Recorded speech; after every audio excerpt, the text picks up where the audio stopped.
Nawala ng kuryente ang higit sa 3 milyong mga bahay sa Florida matapos ang paglandfall ng Hurricane Milton sa Tampa Bay area.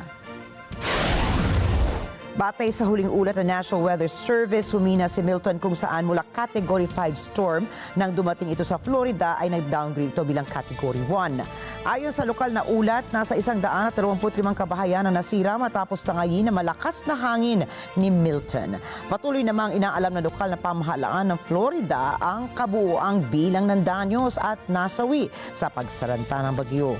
Baha pa rin ang ilang lugar sa Florida kung saan ay patuloy naman ang rescue and relief efforts ng kanilang lokal na pamahalaan. Inaasahang babaybayin ni Milton ang daang patungong Atlantic Ocean kung saan tatamaan naman ito ang Orlando area.